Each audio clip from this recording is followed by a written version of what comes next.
kids to love languages, but some of them are just really good at it, and some of them are not, like me. And that is.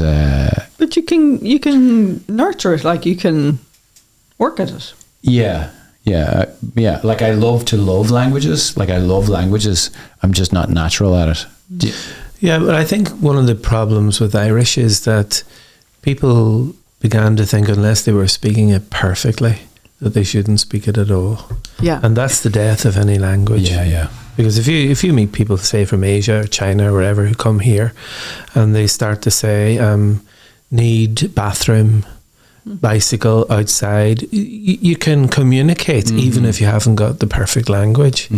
But I was very blessed to have done a good bit of Latin at school. So I think Latin, and great foundation. it was great because it gave you an insight into different languages and how they emerged. So and it's really stood me in good stead over the years. Is that the root of Irish as well as Latin, or is it a bit? Yeah. You can track it a little bit through some words. Yeah. Like Jidona, Jidoni for Sunday. So that's Doni is Dominus in Latin, the day of the Lord, in a sense, you know. Yes. You know, so there's a lot, and you know, I actually love in recent years discovering things that have come through our religious culture into the language, you know, and you know, Cajun and Jehina. Yeah, like Cajun is the first fast, and Jehina, or is it the other way around? Yeah, Jehina is little fast, and I don't know. Yeah, Cajun would be the first fast, and then Jehina would be the fast, and then of course Giardine. What's Giardine? The middle one, Thursday, the day between the two fasts. Okay, it's you know, fabulous, and that's amazing to show. The Irish must have spent most of their week fasting for one reason or another. You know, it's interesting. It's interesting. Anyway, we'll ask you about your childhood. You know, you grew up in a big family. We'll get into that. But what was it like being Eamon Martin as a kid? Well, I did grow up in a big family of 6 boys and 6 girls, and I was number 8. So I suppose I sensed that I was always part of a big family, because when you went into school and they were asking, you know, how many people are in your family, and I would say we've 12, and they said, what, 12? But then there were plenty of boys in the class who had maybe 7 and who had 8, but no one else had 12 except one other boy. He had 12 as well. So, you know, but I always loved being part of a big family, and I think we're a close family, and we still are. And one of the great blessings for me, of course, is that now I have a lot of nieces and nephews. Fantastic. 32 nieces and nephews, I think, and then I have another. They're growing fast, the number of grandnieces and grandnephews. So you really feel part of a clan in many ways. And we've remained close, even though my immediate family are quite scattered now in various countries, and we don't get together very often, but we're still very close, which is lovely. That's beautiful. It's funny, you know, like we have 7 children, but there were times when you know, you could feel that, you know, the stares. You know, I remember one time we were in Lourdes actually with the kids, and Mommy and Daddy were with us, and we were just walking along the street, and people would be like, 1, 2, 3. And my mother got so fed up with this. She says, 7, they have 7. You know, and then I suppose sometimes people, you know, you would get the odd little jibe about, you know, kind of. Yeah. Are you the last of them? I remember a teacher saying that to me in school. I says, no, I have 2 other brothers. You know, and this is a boys' school. And I'm delighted to hear you saying that, you know, you were a clan, and, you know, because that would be one of the things that was kind of thrown up to me, was like, well, you know, how can you possibly parent well 7 kids? There's only 2 of you, you know. So I'm delighted to hear. Well, I think as I've gotten older, I've grown in my admiration for my parents, you know, and really understand. Like my father, he worked in the shirt industry in Derry, and I'd say, okay, he was bringing in a wage, but it couldn't have been that much.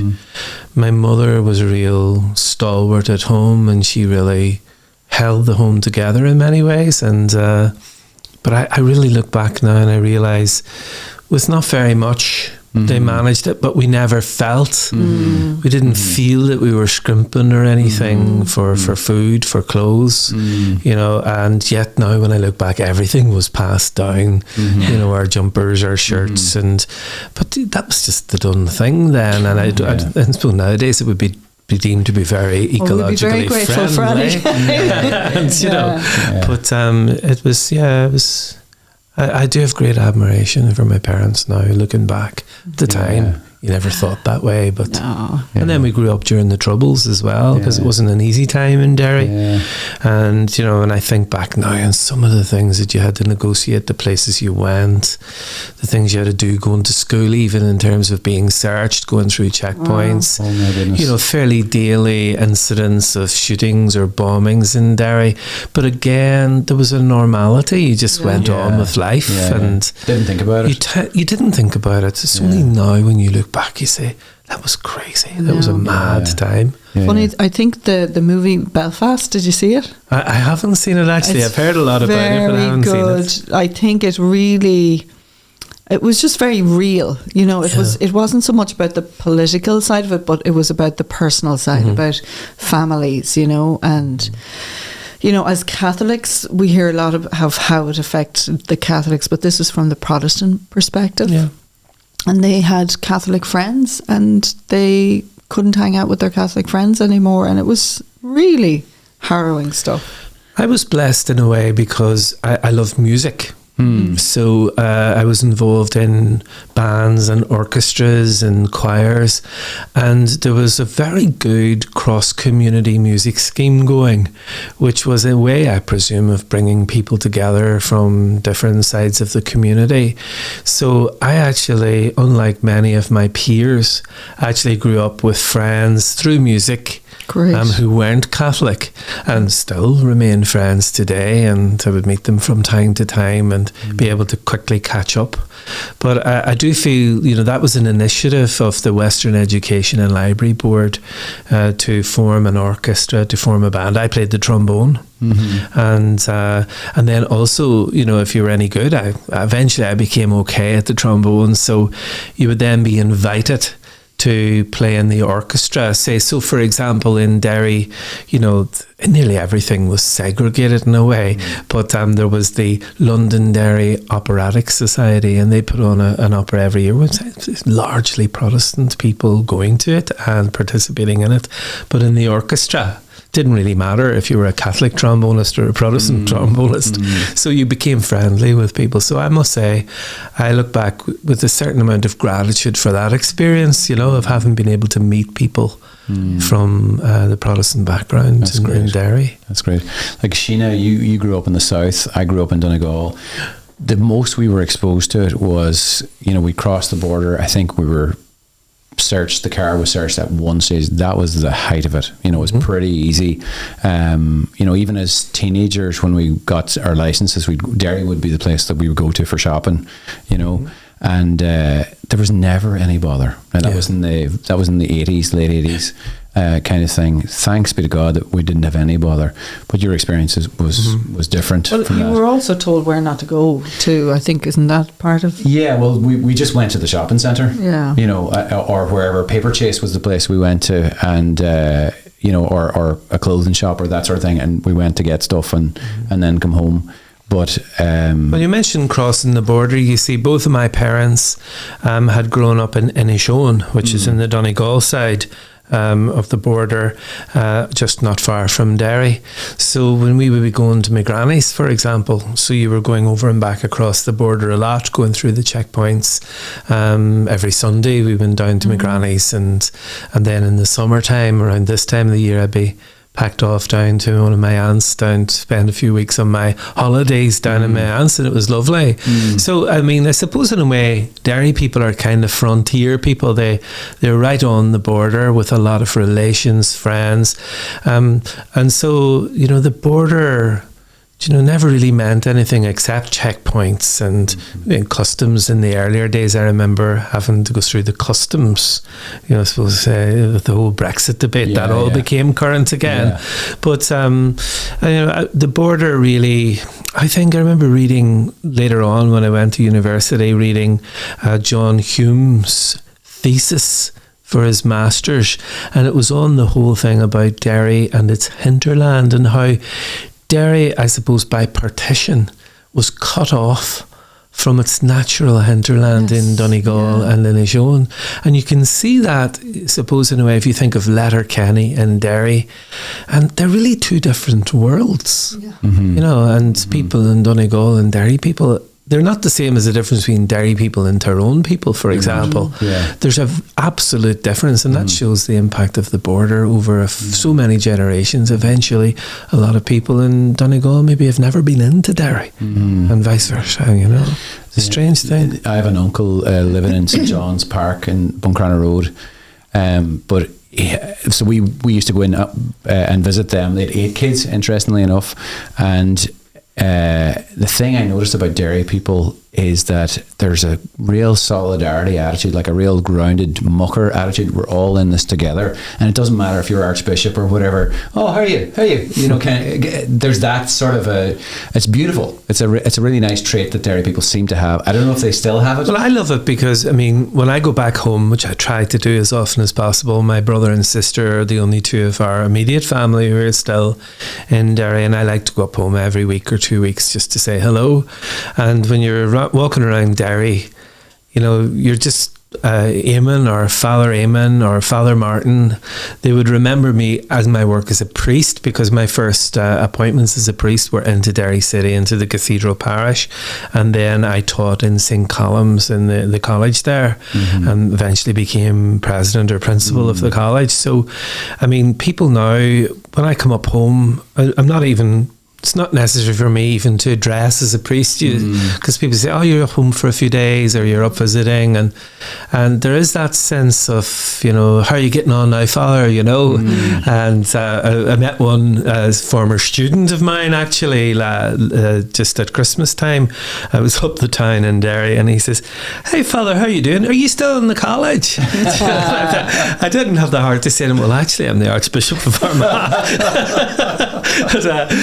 So I think you're right. There is a chumminess or a down to earthness there, and it's a lovely thing. It's good. Well, I'm glad it's still there. We have actually quite a few people from Derry who've come and served on net with us. Yeah, great people. Absolutely great people, and their ability to reach young people is incredible because they have that chumminess. They just they're not really, the way, like, a lot of young people are kind of concerned about their appearance or trying to be cool. They're not. They're just themselves. We're just cool naturally. That's it. You should tell the Archbishop about Kevin Moore's wedding at the weekend. Oh gosh, it was beautiful. So Kevin has served with us for a couple of years, and he is from...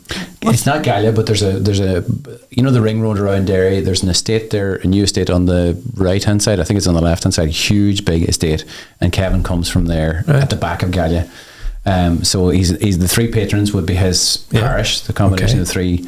And sorry, Sheena. Yeah, no. He great, beautiful story of his. Just his coming to the Lord and just giving his whole life over. Anyway, he served with us for a couple of years, served on team with Dermot, who you met earlier in Dublin, and they became best friends. So Kevin got married last Saturday to one of the girls that he was on team with. I think it was the most beautiful wedding I've ever been to. His speech was incredible. He got up and he just, first of all, he thanked everybody for coming, and he singled you and Tony and Martin Moran, a guy who was working with us at the time, and he just said, "You two saw something in me and you gave me a chance." Honestly, like there wasn't a dry eye in the room.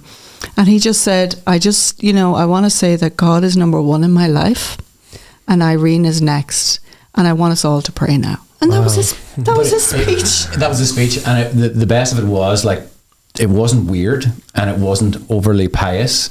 It was just very normal.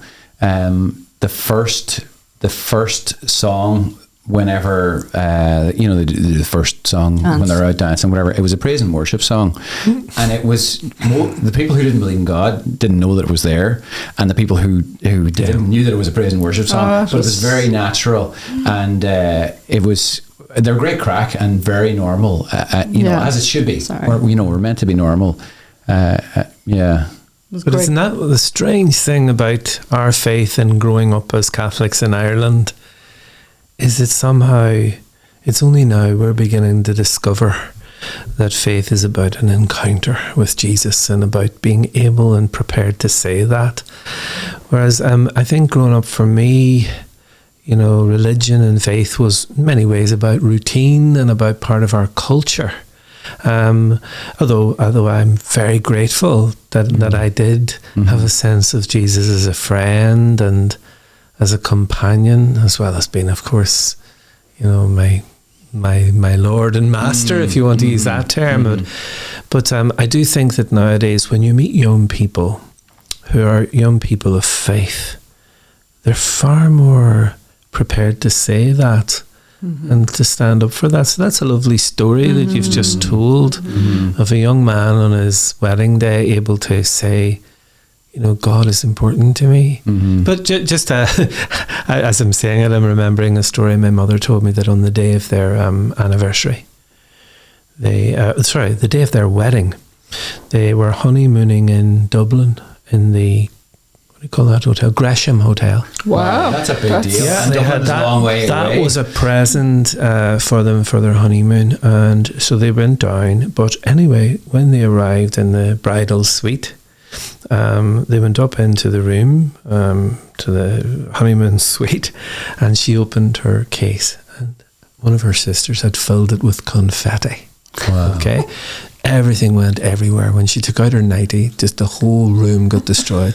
So her and my father got down on their knees to start picking up confetti. At that moment, there was a power cut, and the entire hotel went into darkness. So they said, there's nothing but for it now, but we'll say the rosary, because they had promised each other that they would say the rosary every day of their married life. So they knelt down. A few minutes later, the manager or someone came into the room with a lamp, lifted up the lamp, and there was my mother and father kneeling at the bedside with confetti all around them, saying the rosary. Wow. But when you told that story about your friend there, I was just thinking that was their way of the same thing. Yeah, that beautiful. Faith was going to be important, and we found that growing up. I'm not saying that we were an overly pious household. You can't be with 12 kids. Yeah, but I mean, at the same time, we did have our rosary. We would have been encouraged always to go to confession, but it was kind of part of our living space. Our faith was just a natural part of our living space. I don't remember it being, pushed down our throats or anything. So in a way, I suppose I grew up to know God or to follow Jesus from an early age. Just naturally. It wasn't a big deal. Now, I suppose I probably thought everybody's family was like this. Yeah. And there probably might have been more that were like that at that stage. Maybe not to the same extent as your parents. Like, that is an incredible thing for them to kneel down and say the rosary on their wedding night. Yeah. And that was the thing that they thought of when the power went out and they couldn't pick up the confetti. So that's an indication of how she came out of. I think so, yeah, and I think there's no doubt, my parents would have brought us up to respect religion, respect priests, talk about priests and sisters and the seasons of the church. It was just a natural part of our lives.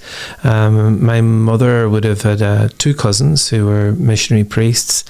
My dad had a cousin who was a missionary brother. So the idea of following a vocation to the priesthood. And also in our rosary, you know, in the trimmings of the rosary, one of the prayers that we said every night was, grant, Lord, that we may have the honour and the privilege of giving to thy church sons and daughters to serve you in the sacred priesthood and in the religious life. Amen. Right. Now that was a prayer we said. Now at the time you just rhymed it off. Yeah, you weren't thinking about it. Much later that I realised they were actually praying that if God chose that some of our family might actually become priests or religious, you know, so maybe my vocation was a result of that prayer, but more than likely it was just a result of a respect for priesthood and for vocation that my parents had. So I'm so grateful for it now, looking back, you know. Can you tell us a little bit about your vocation? Like, when did you know, or was it a big calling or a little voice? Interestingly enough, do you know, the very first time that I seriously considered it was my very last year in secondary school. Although, when now I look at it, I was probably inclined towards a vocation as a priesthood from a much earlier age, but I never named it. I actually remember a friend, one of the fellas I used to hang about with at school, being in his home. I'd say maybe I was around 12 or 13, and his mother said to me, you know, Eamon, you should be a priest. You know, I remember at the time sort of laughing about this, but I don't know why she said that. I suppose maybe we went to Mass, I was an altar server, and I liked serving on the altar. I liked being, you know, interestingly now, looking back, I do remember, even as a young altar server, maybe age 10, 11, 12, being fascinated and intrigued and drawn into benediction and adoration, you know, and I'd love to go down to serve benediction.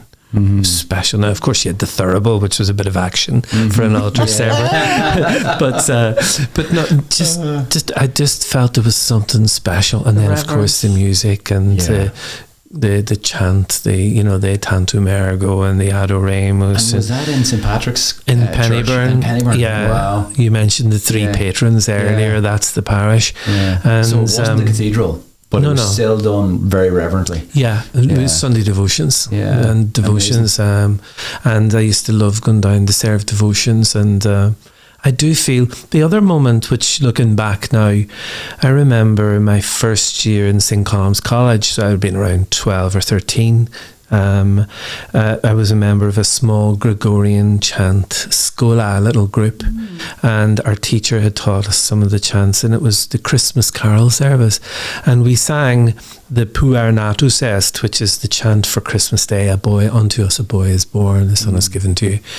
And the verse of that was Cantate Domino Canticum Novum, which is like sing to the Lord a new song. And it was very interesting that years later, when I had to choose a motto as bishop, I chose that, Cantate Canticum Novum, sing to the Lord a new song. And I just remember singing that and thinking, how beautiful is this? This is really, really beautiful. So I think that maybe the Lord was touching my life in very simple, gentle, encouraging ways. So whenever it came to my last year at school, the Pope came to Ireland, John Paul II. 79. 79. We went down to Drogheda, myself. I was there. Were you? There you go, Sheena. Was that you? Was that you? Of course, I was only a child in a But anyway, my sister Noreen, she had just passed her driving test, so she volunteered to bring us to Drogheda. And we said some rosaries going down that road. And I don't think it was all to do with the Pope. It was that we would get there safely. Yeah. But I can remember being really amazed by Pope St. John Paul II, as we know him now, you know, and his plea for the end to violence at Drogheda. He was very powerful, and he said, on my knees I beg the men of violence to turn towards the path of peace, or something like that. And I remember saying, the troubles are going to stop now, because the Pope has called for this. I suppose it was a bit naive, really.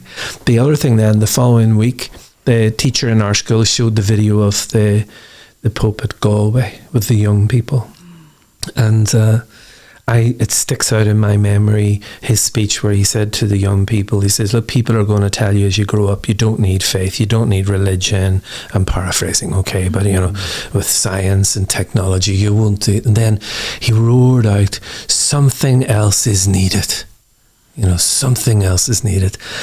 And I really do remember those words. And I think that triggered in me, I was planning to go to Queen's to do engineering, and I had a number of other choices of courses because I was doing sciences and maths and physics and stuff like that. And then those words, something else is needed, I think did trigger in me a sense that, look, maybe you can do something else. So I spoke to one of the priests in St. Columns, and then he said, well, why don't you consider applying to Maynooth? You can still do your science. So that's what I did. I applied to go to Maynooth and to go to the university. I studied mathematical physics, and then at the same time I was able to begin my studies for the priesthood. So while doing mathematical physics? Mathematical sciences, including physics, But I love that stuff. That's what I've been doing for my A levels. So, and then eventually that brought me back into my own school to teach. Okay. Maths and physics. Beginning maths and physics, then more and more religion. I actually taught a bit of Latin, but I think it was just a few pages ahead of the boys in the class in the Latin, But, and this is something I'm not asking this to ask a question for the podcast. I'm genuinely interested in this, in your answer to this.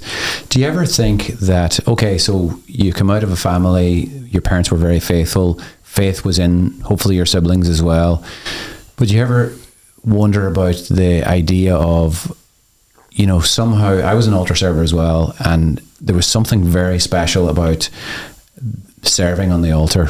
And Father Kearney, who was our priest out in Cheshineal, he was just beautiful, like a really, really great man. And I went away for some time, and I was embarrassed coming back. And he, I was like, Father, I was making all sorts of excuses, and he was like, Tony, don't worry about it, come on back and whatever. And serving on the altar was for me, it was like a portal between heaven and earth. And I didn't understand it. I didn't know what was actually going on the altar, but there was something, the feeling of being there was extra special. It was above and beyond just being in the church, which was special in itself. And it was in my weak theological terms, it was the door between heaven and earth, and I got to be close to it, as an altar server. But the question I have for you is, like, what separates, there's the likes of Kevin. Kevin's the only believer in his family, and he was given a gift of an encounter with God, and how good that grace is for him to have received. And our God is good. We know he's good. And we're doing all we can with Net Ministries, with missionaries, to try and help young people experience him, essentially, build a relationship so that young people can experience Jesus. But how many people out there would follow him if they knew him? Do you know? And why is it you, Archbishop, or me and she, like, we're just blessed. It's just pure grace. I don't know what you'd say to that. Yeah, I think a huge amount of it is to do with grace, and also just call and response, tuning into each other at the right moment. Like you imagine in the old radios where you kind of spooled through the channels and then you tuned in. And I often think that the Lord is calling people in so many ways in their lives, and there's some beautiful programs, for example, like the Called and Gifted program, where you get people to say, can you reflect on how God might be calling you? And then you've all the Newman stuff, of course, we say, look, God is calling you to some definite service. And I do think that a lot of people go through their lives without ever reflecting on the fact that God is calling them. And I was just fortunate that whatever experiences I had, whether it be serving on the altar or singing in choirs where I was able to touch in some way the beauty of the transcendent through music, that I just happened to tune in. And so God's call was there and my response was there at just the right moment. But that opportunity is there for everyone, of course, because every baptized person has a calling from God, but they often don't discover it, and don't know that a call is always followed by a response. Yeah. But it's beautiful, and there are moments in the life of the church. You say, for example, a young married couple, they have their first child, and there are really moments there for grace to work. And if the right person just at that moment opens up that couple to the joy of, you are now called to bring this child up. Because the calls are all there, but we don't tune into them or something. And I mean, not everyone's called to be a priest, and that's fine, of course not. I mean, but everyone is called to share in the priesthood of Christ, and but I think maybe our failure, if you don't mind me saying that, as churches, is to pretend that the only callings were to the priesthood and the religious life. Clericalism. A clericalism or a clericalist approach to calling. And I do feel that vocation is much, much broader. And there are people who are exercising that vocation and have never really realised that that's what they're doing. And yet they still do it so beautifully and so well. Absolutely. And so you studied maths and physics. Like one of the things that we come across in the culture is this idea that, faith and science are opposed to each other. How helpful was it that, coming from a scientific background, you were able to then not reverse engineer but understand the faith from a scientific perspective? And the what would you say, the marriage between faith and science, for want of a better way of putting it? There's a better way to express it, and I'm sure you'll do it. Yeah. Well, actually, the interesting thing is that I never at any point ever saw a dichotomy or a problem between the two. Maybe because I was blessed with having an interest in theology and also, of course, I suppose my own personal journey as a disciple and in spirituality, at the same time as studying science and mathematics, and I probably do think quite mathematically still and quite logically about things, and that's not always a good thing. And I remember whenever I was finished my science studies and then started theology, I just thought, oh my God, this is so wonderful, because it was a whole new world that I hadn't really opened up for myself, because I had been quite confined by the sciences, throughout my latter years in secondary school and then on into university years. So it was so beautiful. So, but then there are so many wonderful writers, including actually one of my predecessors, Cardinal Cathal Daly, who has written fantastic stuff on the way that science and religion speak to each other. One of the things that I struggle with nowadays, and we don't need to get into these debates, is the way that sometimes science is set up and saying, well, let's think scientifically and objectively, and there's no room for faith. And yet, let's look back in history. Some of the great scientific discoveries have been made by people of faith. Absolutely. Blaise Pascal. Absolutely. Just recently, the Pope mentioning him. And then in Armagh, for example, even in the Anglican tradition there, where the bishop, the Church of Ireland bishop, opened the observatory, and it's now the planetarium in Armagh. But a lot of observatories and studying the stars and the heavens were from people of faith who were drawn to look up, I suppose, and drawn to look inwards and to try to understand the amazing wonder of creation and to see there in some way God's guiding hand. So I've never had a problem with the two being together. You mentioned the stars, and I'll let you in a second, Sheena, but I was just thinking recently, I was reading the account of the three wise men following the star in Herod. It was in a gospel recently, but I was thinking, what were they doing staring at the stars? And then I came to realise that they had to have been studying the stars. They had to have been looking, in wonder at the stars and noticed this strange star that wasn't normally there and followed it. It's also part of the prophecy, wasn't it? Balaam, was it Balaam? Very much so. Yeah. I think one of the things as well is that whole sense, you get it in the Psalms, a lot, when I see the heavens, the work of your hands, the moon and the stars, what am I or what are we?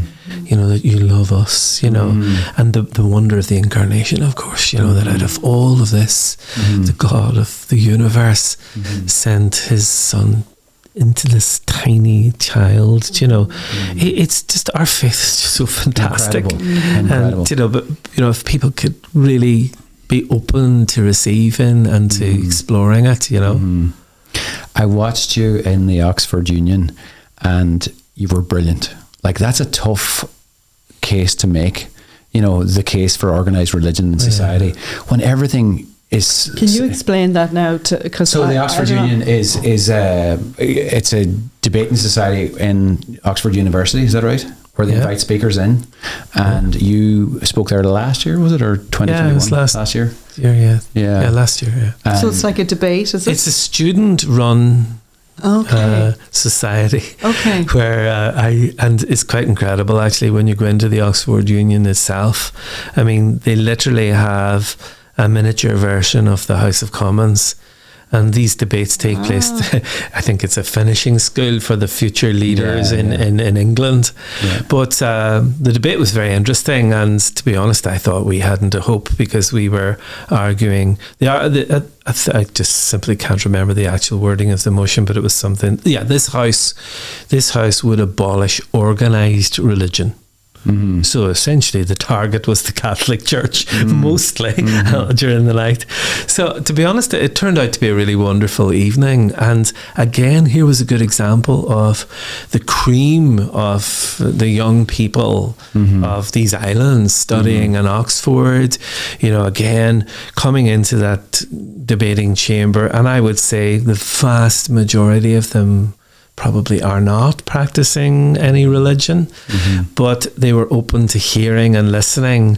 So it turned out to be a really interesting evening, and I suppose their natural inclination from the media was to say organised religion is gone and it should have no place in society.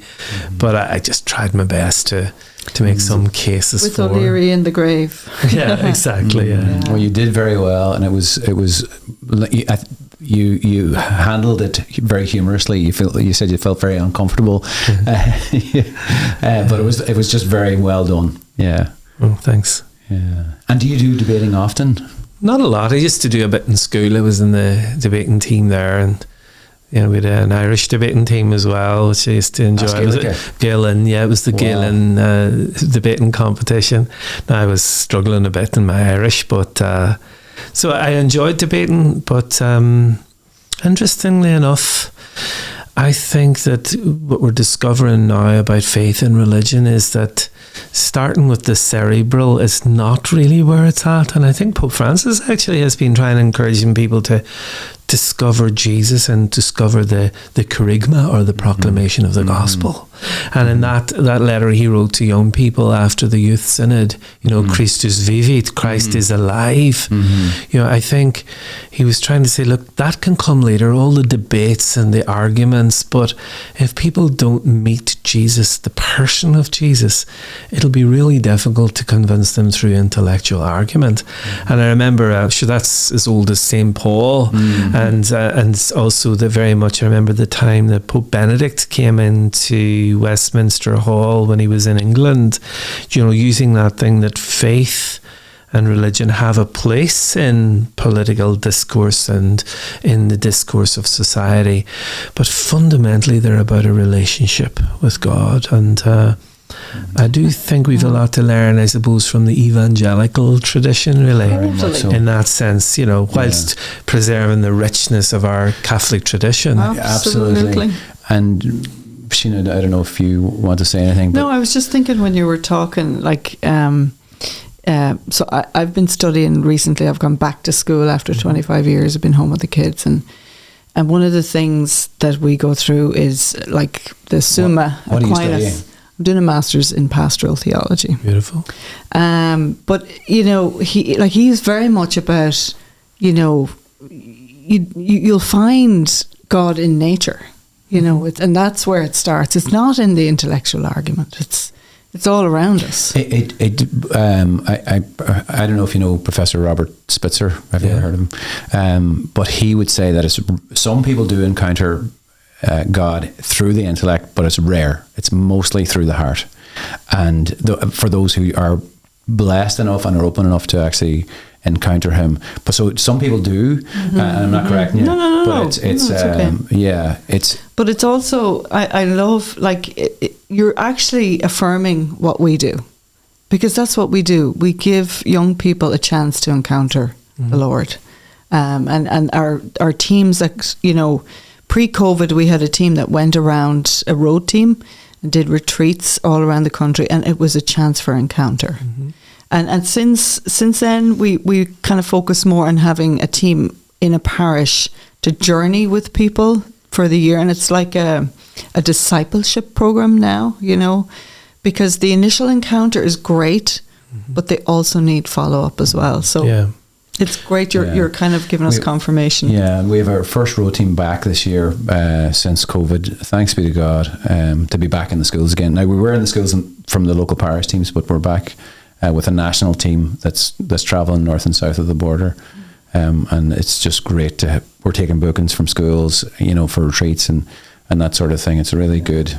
But it's it's interesting. I think nowadays you look at a lot of young people in Ireland, for example, who are attracted by, say, the Latin Mass and by mystery, and they get drawn in some way. And I was mentioning about benediction and adoration, and I mean, I am meeting a lot of young people who are finding that, say, the Latin Mass, or it doesn't have to be the Latin Mass, but in the beauty of liturgy and worship and prayer and the Mass, of course, itself, the sacraments, that in some way they're touching the transcendent. And you really and sometimes it's because they're being drawn into silence, because the world is absolutely crammed with noise and distractions and confusions. And once any young person, not just young people, but older people as well, if they can experience peace and silence, they open up to God. And then the questions come later, you know, just as the disciples, and you know, Rabbi, where do you live? And he says, come and see. It's an invitation to go deeper in your life and to talk and reflect. And for that, you need others that you can talk to. Do you know, a funny story I've told a few people is of a young woman who came to me in her mid-20s, and she says, Archbishop, you know, I think I might have a vocation, you know, to the religious life. And, you know, it was her first meeting, and I said to her, you know, tell me why? She says, well, you see, I was in work and it was break time, and at our work they're always criticising the church and religion. And I said to them, do you know, I go to Mass. And she says there was dead silence in the coffee break. And then everybody changed the subject. But she says, I was amazed. It's the first time I've ever said anything that I believe in God. Could I have a vocation to the religious life? And I says, listen, that's wonderful. That's just your moment where for yourself, for the very first time, you have said, I believe. And you said it in front of others. And I says, it doesn't necessarily, you may have a vocation to the religious life, but you have a vocation to be a believer and to be a disciple. And you found it for the first time. So love it and live it, you know. And but it just shows you you need the opportunity to be with others to express your faith. And that's the beauty of our church, because our church is not about individuals, it's about being together in faith. Well, funny, we've noticed, like, it's always been a dream of ours to build community, you know. What do you mean by community, Sheena? Well, I remember actually years ago, there was an American couple, Matt and Cameron Frad, came to live here, and they talked a lot about community, and they craved community, and we're like, what is community? And it's organically happened for us, where we, you know, we do things together, you know, through our faith, and we've developed like small groups where I'm in a small group with 4 other women, and we meet once a week for half an hour, and we just say, how are you doing? What's God saying to you in your life? And it's just magic. Like, it's wonderful. And it's starting to happen now with the people who have done it. They're coming back to settle in Ballybofey. They're getting married. They're having their kids. Beautiful. It is beautiful. And I'll give you an example of how things have changed. So when we got married, we had some friends here, but for the most part, we had to drive an hour essentially to meet a couple in faith like ourselves. Now, that's not to say the other things. That's not true. Well, 40 minutes. No, we had some couples here, but we were involved in a prayer group here. Yeah, but the people I'll do a little bit of Mars counseling here. Can you help us work this out? Anyway, the couples, just in case they're listening. But the couples who came to that prayer group, there was one couple from Ballybofey, and the rest of the couples came from different places, and they weren't all there together. The woman would go, and anyway, long story short. Never let the truth get in the way of a good story. Sorry. Our kids can walk out, and I mean walk out the door, and within 5 minutes they have 3 or 4 couples of the same, they're in their faith, they're committed to their faith. The most important thing in their lives is to love Jesus. And that's on their doorstep within walking distance. Whereas for us, it mightn't have been an hour, and I exaggerate to make a point. But I think this is the way that the Lord is working in Ireland at the moment. Planting seeds and allowing new life to grow. And, this is community. 3 people sitting talking about faith.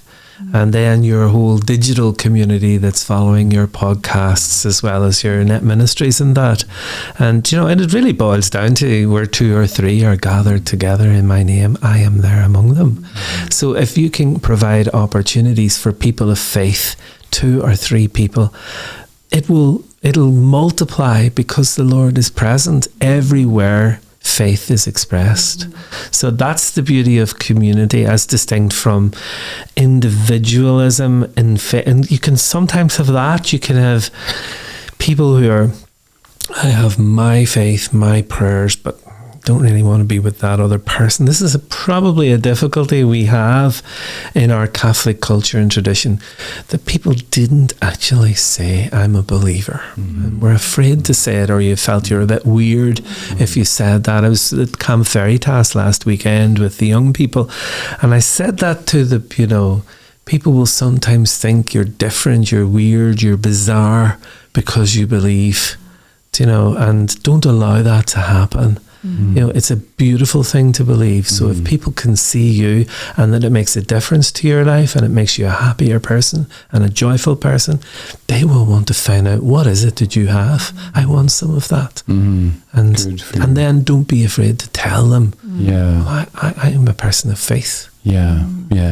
I often think about, just to follow on to your point, people who come from countries whereby there's a strong Protestant faith, say for example, they're used to actually, as Catholics, we're used to actually defending our faith to our Protestant brothers and sisters. This generation, we didn't have that because we were all Catholic in Ireland, so we didn't have to defend it from anybody. And so we didn't know apologetics, or we didn't know why we believed. We just believed, and that was a good thing as long as the culture supported it. And now, the culture no longer supports it. And we just need to relearn that, and okay, well, why do you believe what you believe? Even if we don't have all the answers, we can say, well, I can go and look it up and come back to you. Yeah. I wondered what that must be like. 2 of our kids were down at Veritas. Like, it must be very uplifting to see so many sort of. It's very special. It really is very special. I'd say there may be 300 or more young people, teenagers, going on a summer camp which focuses on faith and religion in the Catholic tradition. That is quite something in Ireland nowadays. And if you tell people that happened, they'll say, you can't be serious. But these young people will grow up in a very different Ireland to the one I grew up in. And that's not to say that they won't have their questions, because when you're swimming around in a secular environment, being bombarded by messages that are quite contrary to what we believe in, it challenges your faith, because there are very few people of faith who have no doubts and who have no questions. But I mean, like, if you think of all of the, like, from Abraham onwards, every single character in the Bible, you know, had questions. They you know, Lord, I believe, help my unbelief. Yeah, you know, and I think that sometimes maybe one thing we have to be careful about with our young people is we don't pretend to them that everything is certain. Because if we say you have a certainty in your faith, and I often get letters from people saying, you know, the Catholic Church in Ireland needs to do more about catechesis and teaching people, you know, that kind of, we have the truth, we have the certainty. That's all very well until you have a personal struggle with your faith and you discover that it's difficult to live up to the calling of being a disciple. And you experience sin in your life. You experience that you're not perfect. You're a fallen individual and you need God's mercy. Yeah. You gave the homily, you said the Mass for the last year's missionaries before they went home in Maynooth. That was fairly recently, and I loved how real you were. You know, you talked about your own personal fragility, not fragility, you know, your own humanity, you know, and like acknowledged we're all struggling. You know, we all struggle with our humanity. We all struggle with you know, we just struggle. That's part of being human. It's part of the fall. It's part of the fall, yeah. But I love the fact that you acknowledge it in the context of your own life, which is not something that I grew up with in Ireland. We didn't have the language to express that. Do you know that and I think this is one of the healthy things that have come in, is that you were able to say, yeah, I'm a sinner too. You know, you didn't say it in those terms, but that's what you meant. Yeah, I am. Yeah. And you know, it's interesting, you know, you think of St. Patrick and he begins, you know, I am Patrick, a sinner. And I remember Pope Francis, after he was elected and he gave his first interview, and the interviewer said, who are you, Jorge Bergoglio? You know, and he says, I am a sinner. You know, and I mean that, he said. I mean that.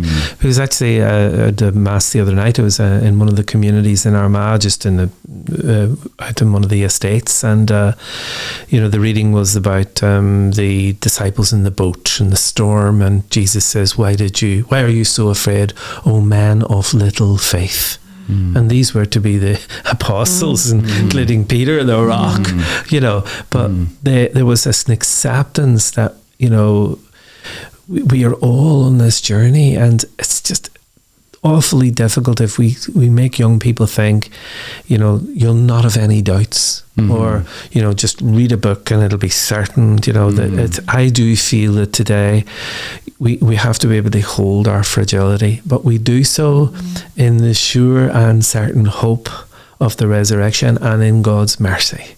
You know, and that's why it has to go alongside God's mercy, that we are all in need of forgiveness. And, you know, so if we can hold that, I think it means a lot. Was it St. Augustine who said that, and I'm probably going to misquote the person and the actual quote itself, but he gives us just enough light to guide our way, but not enough so that, you know, we don't have to act in faith. Yeah, and I think a lot of that is, you know, show me the way, and your word is a lamp for my steps, and all of those allusions in the scriptures to the light in the darkness. You know, and sometimes we can, no matter how good a believer we think we might be, we all go through those valleys of darkness where we don't see much light, and you have to search for the light and search for somebody who will lead you again, and just put out your hand for someone to lead you back, you know, from where you are. Good on you for being so vulnerable and saying what you're saying. It's interesting, like people say, why doesn't God just show me himself, you know, and show me that he's actually real? And if, you know, I've heard the counter argument to that, you know, in that, and I'm sure you've heard much better arguments. If he did show us, we would have to follow him. And, you know, there's something in that, and he gives us a choice. Yeah. Free will. And there's something, I'm not explaining that very well. I'm sure you'd explain it much better. You've explained it perfectly. You know, I think God does show us He's very real. Yeah. It's the lovely gospel story about the Dives and Lazarus, where the rich man and the poor man, and the rich man goes down to Hades and says, look, can I not go back and tell them that, that God is real or whatever? And he's told, well, look, they've got everything they need to see it, and they wouldn't believe even if somebody is to come back from the dead. It's that wonderful allusion to the resurrection that God does show us that He's real. But it's coming back to what I said earlier about tuning in and seeing that, and then you meet someone or you experience something, and often it's connected with love. You have an experience of God's love, and that you say, yes, I now see God is real. Doesn't mean that next week you won't need it again, but it's the wonder of faith and belief. And the saddest thing is meeting people who have never had it. Yeah. And particularly sad when someone is dying and you realise that they haven't got the gift of knowing that God is real and God is waiting for them. I think at the moment that whole debate about end of life care and all is a tricky one for us, but if we can just allow people to experience their vulnerability, as you said there, Tony, and to realise that God is with them. I remember my mum used to always say, how lovely it is that people believe when they're dying that they have something to hold on to. And I see that all the time at people's deathbeds, the people of faith, or people who say to you, as one woman did recently, Archbishop Eamon, would you tell God to hurry up? Why am I here? Why am I here? I tell him to hurry up. And you just say, my goodness, the faith. The faith. And she's just waiting, and she's a bit like you're waiting on the bus and it's not turning, it's not coming. Where is he? Wow. I'm ready. It's so wonderful to see that. Do you ever hear confessions anymore, or do you get the chance? I would, of course, in the parish, and we'd have penitential services and things like that. And I whenever I was growing up, we were always packed off down to confession once every fortnight, so I end up still feeling I need to go to confession very often, maybe just out of habit. And I think it's the most beautiful sacrament of them all, or well, one of the most, for they're all beautiful, but just that ability to be present. And as a priest, hearing confessions, I think, has to be a very privileged moment for all of us priests, where you feel so humble and so much privileged to be present as someone pours out their soul in a way and their sinfulness to God. And I think it's a wonderful sacrament, and it's just a pity that it has fallen out of use, really, for a lot of people. It's a good reminder for us as parents to, get back into that habit of marching them down to confession. Yeah, interestingly, Sheena, you're saying that, marching them down. We were sent down. Down you go to confession. But actually, every few weeks, my mum and dad was saying, we're going down to confession now. They went down in the evening. We were sent down in the morning on a Saturday morning. But for my mother and father to say, we're going down to confession. And I remember saying, do mums and dads have to go to confession as well? There is something about that. And you see that with Pope Francis when he's going out to hear confessions. Nearly the first thing he does is kneel down and go to confession himself. The first box, It's so beautiful that it would make you, like, just hearing you talk, like, what a gift, how good our God is to us. And he's there for all of us, regardless of how close we are to him or not, or how close we are to the church or not. He's there for all of us, and he wants that for us. It's beautiful. It's funny, my spiritual director recently said to me, you're not going to confession often enough. You need to be going every 2 weeks. Right. And I was like, right. And definitely you become more aware of yourself, and it definitely has been a gift. I suppose we all, are a bit embarrassed that we end up going to confession more or less the same things over and over and over again, But I remember a priest once saying to me, he says, look, the day you stop mentioning those things is the day that you have accepted that that you can't overcome. No hope. And so no, it's a beautiful sacrament. Apart from gardening, what do you do for fun? I mean, I mentioned music. I like music. I like to go for walks. The gardening I enjoy, but as I said earlier, it's just something to get a break from. A lot of my work is quite intense, particularly the whole administration side of things and all of that kind of more difficult stuff. So anything outdoors, and then music. I still listen to music and I dabble at the piano a bit. I don't play the trombone as much anymore, although I do have it. And occasionally, when the whole place is closed down at night, I go up and just do a real good blast of the trombone. I can't really play it very well anymore, so I'd be a bit embarrassed to play in public. But it wouldn't be long coming back to you, I'm sure, if the pressure was on. And you're singing, obviously, yeah. I love singing, But I mean, I just sang in choirs, and then I would have, when I was in Maynooth, I had the opportunity to lead the choir and conduct the choir. So, and I've done a bit of music and ensemble work down through the years. So that would be really. Then I suppose on a lazy night, watch a film or something, But I don't do that very often. But what about reading? Do you read much? Yeah, I enjoy reading. Actually, at the moment, I'm rereading The Life of Charles de Foucault, which is an amazing story, an absolutely incredible story. He's now declared a saint, of course, but. And then I read that latest book by Joseph O'Connor, the one about... Tony just read it. Yeah, it's very good. Brilliant. And he's a fabulous writer. So, I would kind of read a lot of stuff, maybe... a lot of it. Monsignor Hugo Flaherty. Yeah, of course. And, but I mean, there's so much stuff and you just don't have time to read. And then, of course, when I start to read at night, I just fall asleep. Same. And then the next day I sort of wonder, did I read that page already?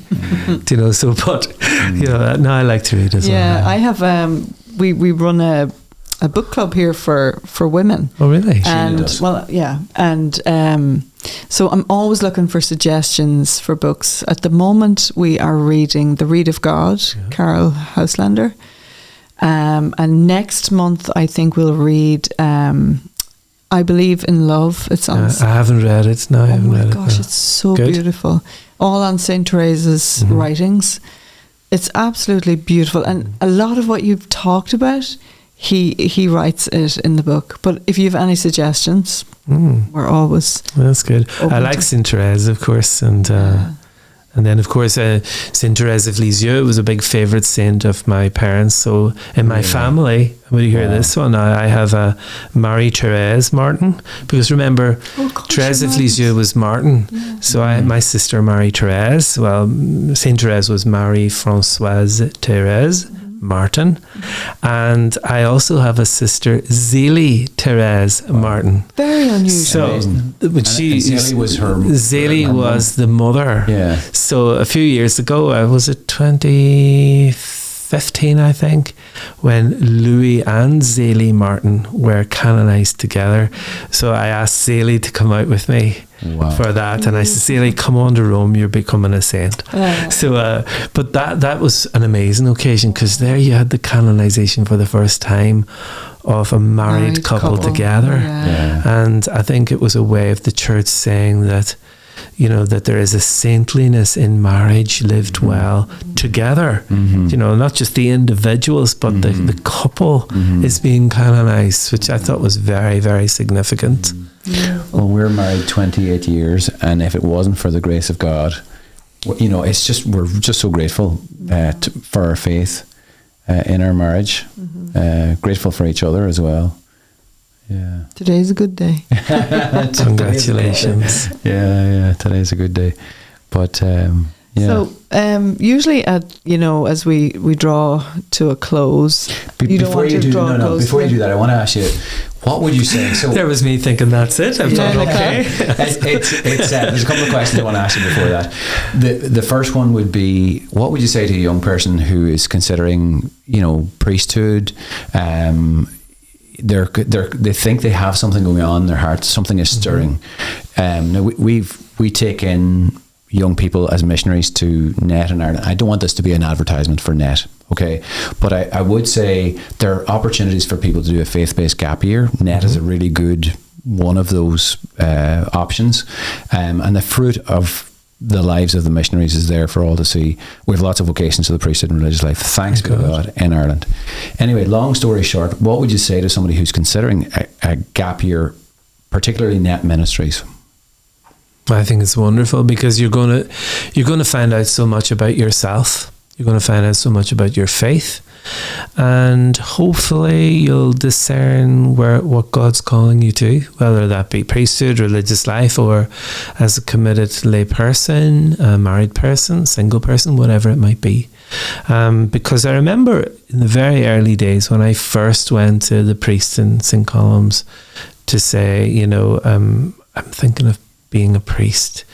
His first advice to me was to pray and to keep in touch with him. I think you need, if you're considering a vocation, it's really important to have someone to accompany you on the journey and to take your time.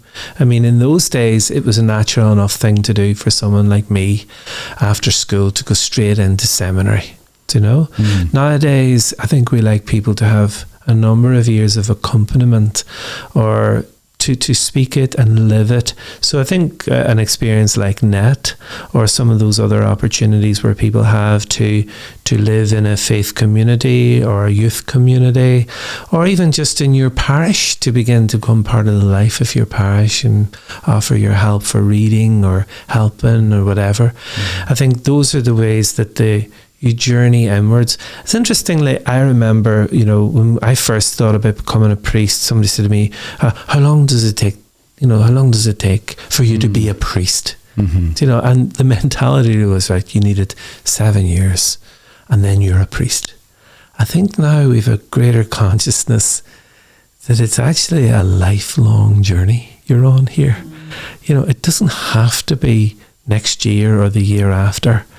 But once you say yes to the beginning of the journey, God will unfold the rest for you through experiences, through people.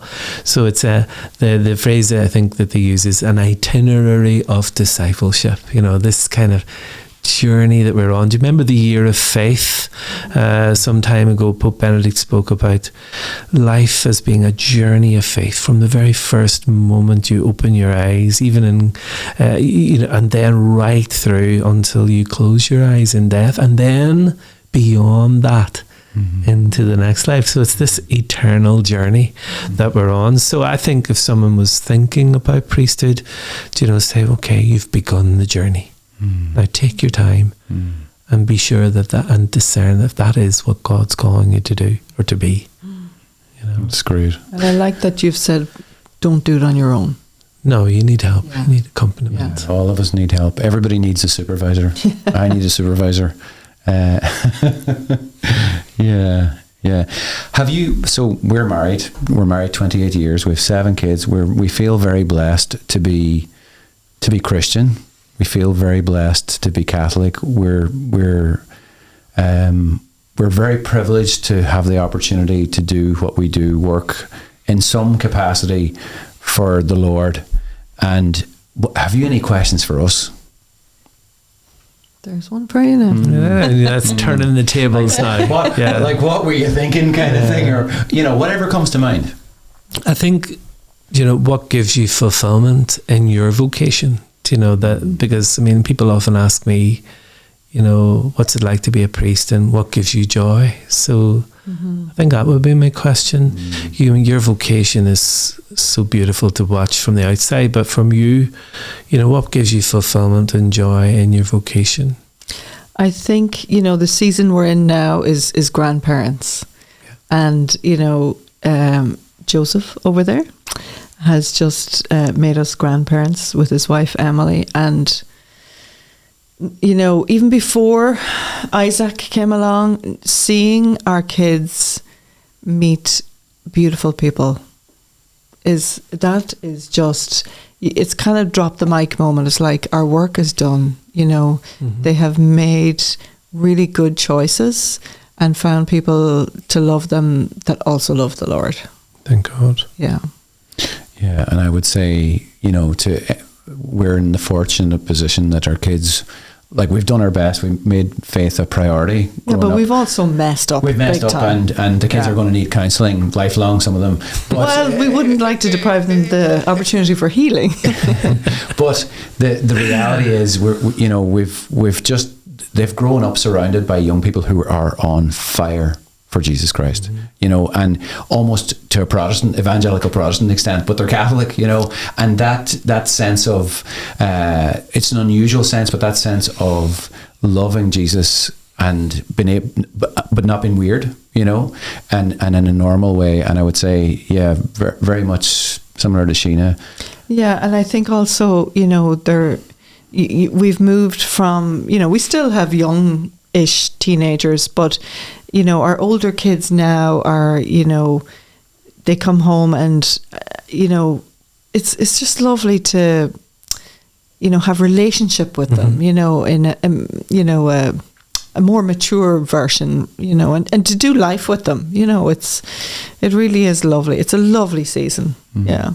And you can relate to that, you know, in your family, you know, 12 of you all together. It's and how many? 30? 32 nieces. Yeah, nieces, nephews, and then the next generation's coming along fast, aiming to beat the 32.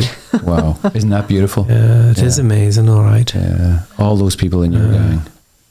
Yeah, it is beautiful, and I think, you know, what you've really described to me there is the wonder and the beauty of family life, which, by the way, is no easy thing. And you know, a lot of my friends and even in my own family, there have been, you know, breakdowns in relationship, which we have to be real in the world today. That is a reality. And it shows that family life is also a grace, you know, and that if we can hold that up whilst at the same time not lording it over people and saying, oh, we're the perfect family, because there is no perfect family, as you know. Not. Yeah. And that's something we very much want to avoid, is a situation where we, you know, we don't think we're great. We've been given a what would you say? We've worked in accordance with that grace, but it's not something that we've merited in any way, shape or form. And I think that was one of my fears of doing this podcast, is that we're not putting ourselves on a pedestal at all. And we really, you know, the reason it started was we were having conversations around our dinner table with people, and we're like, gosh, these are great conversations. Wouldn't it be great if everybody could hear this, you know? And they weren't from us, they were from the people who were sitting at our table. And it is affirming for others, you know, to see. And I remember one time a priest told me that he was going to have a mass in the parish for people celebrating significant anniversaries of their marriage, you know, their silver jubilee or their golden wedding anniversary or whatever. And at his parish pastoral council, there was a bit of a divided opinion. People said, well, if you do that, we're going to make people whose marriages haven't worked out, you know, feel very, you know, lesser or whatever. But actually, it was someone on the parish pastoral council who had separated and who had struggled very much with family. Said, oh, no, you must do this, because you have to affirm people that it is possible. And then those who have struggled or whatever, you're also affirming them, you know, and just showing them, because people wanted to be married, even if it didn't work out. They made that commitment because they wanted it to work. So I think somehow in our church we have to keep holding up the beauty of marriage, you know, and what we understand marriage to be, and how we believe it's really good for family, for children, without suggesting that other people for whom it didn't work out are any lesser. Absolutely. You know, absolutely. And it's pure grace and hard work as well. But confession is so important. Like the sacrament of reconciliation is so important for the individual, as well as reconciliation between the spouse, you know, the couples and whatever. I think that's probably one of the things that we have learned as a married couple through NET was conflict resolution. You know, we were in our 40s when we started working for NET. Go on, Sheena. Yeah, no, but just like, you know, each person comes to the marriage with their own little set of suitcases and how conflict was handled in their home. And, you know, like for some it may be don't talk about it, and for others it's get up and slam the door, you know. And so we had to learn a new way of, okay, when you say this is how I feel, you know, and just to try and talk it out. And it took a long time for us to get to the point that, oh, we're using this language now, you know. But it has been a blessing. It has been a blessing. And sometimes we revert back, you know, but it's rare now. It's we both know we're not as able to get up and slam the door anymore. Yeah. Well, thank you for your witness. It is important and it's lovely. Thanks be to God. You have a question for Archbishop? So we asked the same question for everybody who's on the podcast, and basically, you know, is there any one thing that the Lord is showing you this, you know, during this season in your life, or have you read something that you've had an epiphany, or, you know, an aha moment that you'd like to share with all of us? I usually go first because it gives you time to think about what. Yeah, and I'll go after you. Yeah. Well, I'm reading that book, as I was telling you, about St. Therese at the moment, and they just talked about how there's two different types of, you know, uniting your suffering with, well, not uniting, being a victim for the Lord. And one is, I hope I'm going to get this right because I'm still struggling with understanding it, but one is that you're a victim uniting your suffering with the Lord, suffering for other people. But she developed a whole new way of looking at being a victim, that she saw how, like, Jesus came for everybody, but not everybody could take him, you know, and yet he is bursting with this love for everybody, that his heart is almost going to burst.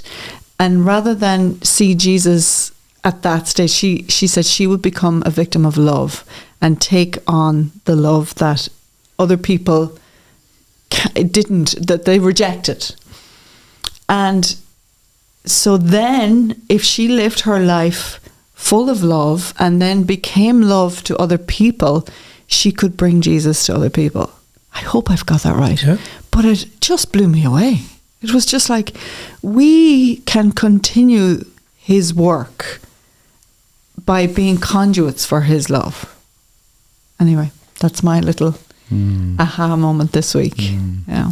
For me, I'm going through a stressful time at the minute, and it was like really struggling, you know, not sleeping, that type of thing. And it was in prayer one of the mornings this week. I started to praise God, you know, in the midst of it, nothing, in silence, you know, just thank him for his goodness, thank him for all the different things, you know, his amazingness himself, but also thank him for all his giftedness to me. And, you know, whatever cloud I was under just lifted, you know, and I've experienced this through praise and worship, through thanking God for how amazing that he is. But this was a special moment in personal prayer, whereby whatever I was struggling with was lifted away from me. And I was conscious of, I don't know which of the doctors of the church said, you know, and it's in the Psalms as well, or Proverbs, our praise of him is his gift to us. You know, the fact that, it was just something that happened. I didn't consciously do it. It just happened naturally, came out of my spirit, or came out of me anyway. And yeah, it was just beautiful, and I'm very grateful for that. No pressure.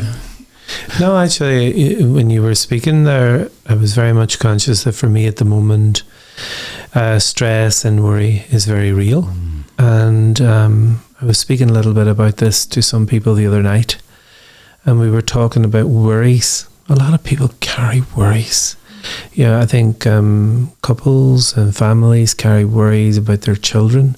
You know, there were some awful stories recently in the news about young people's lives being lost, and parents who are worried about their young people, especially as they get older and they go out on their own.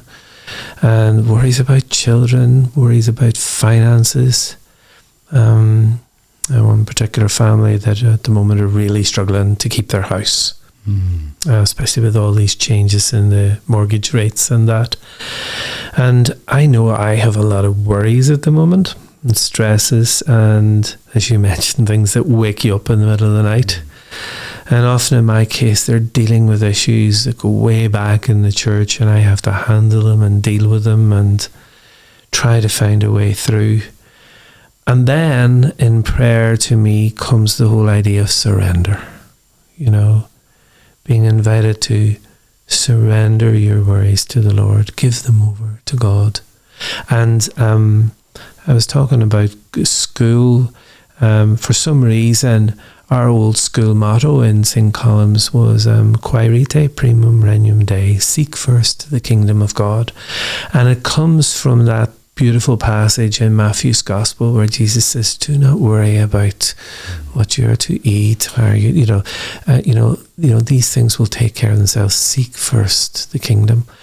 So then I remembered, and I looked it up again. The whole surrender novena. I don't know. I mean, even just if people want to Google that, they'll find it.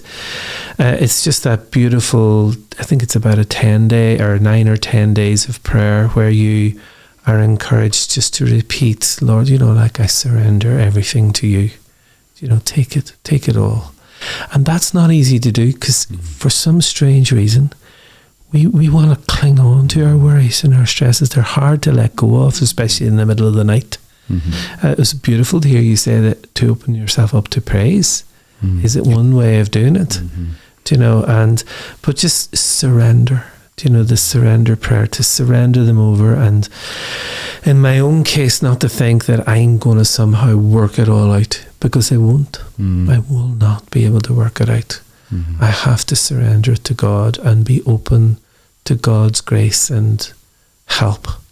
And I think that a lot of people in family life and their relationships, there's people who are desperately worried about their relationships. Who they think they can't control the way the relationship's going, and that puts you in a very vulnerable position.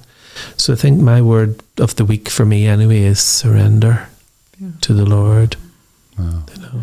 Well, can I say, as a married couple, I've met you multiple times before, and I've always been very, very impressed by you, and I want to thank you for just being a good man. And you're like us all. You're human. But I want to say for us as a couple, maybe you want to say it. Maybe you should say it. You're looking at me. But I'm thinking of like you were saying. You've met Archbishop before. I met you once before, and I had no idea who you were. I said, "So where are you from?" Hey, Father, are you still in the college? Exactly. When you said that, I went, "Oh." Yeah. Go ahead. We love you. And this sounds weird for an Irish person to say. We love you. We pray for you. We want others to pray for you. We think you're great, and we have your back. And thank you. And you have a lot of stuff to deal with that most people don't know, but you've been so open and beautiful about sharing your life with us. Thank you so much. Well, thanks for this opportunity. It's been really beautiful to be here and to be part of it, and I wish you well with your series. Thank you. Okay, God bless. Thanks, Archbishop. Appreciate it.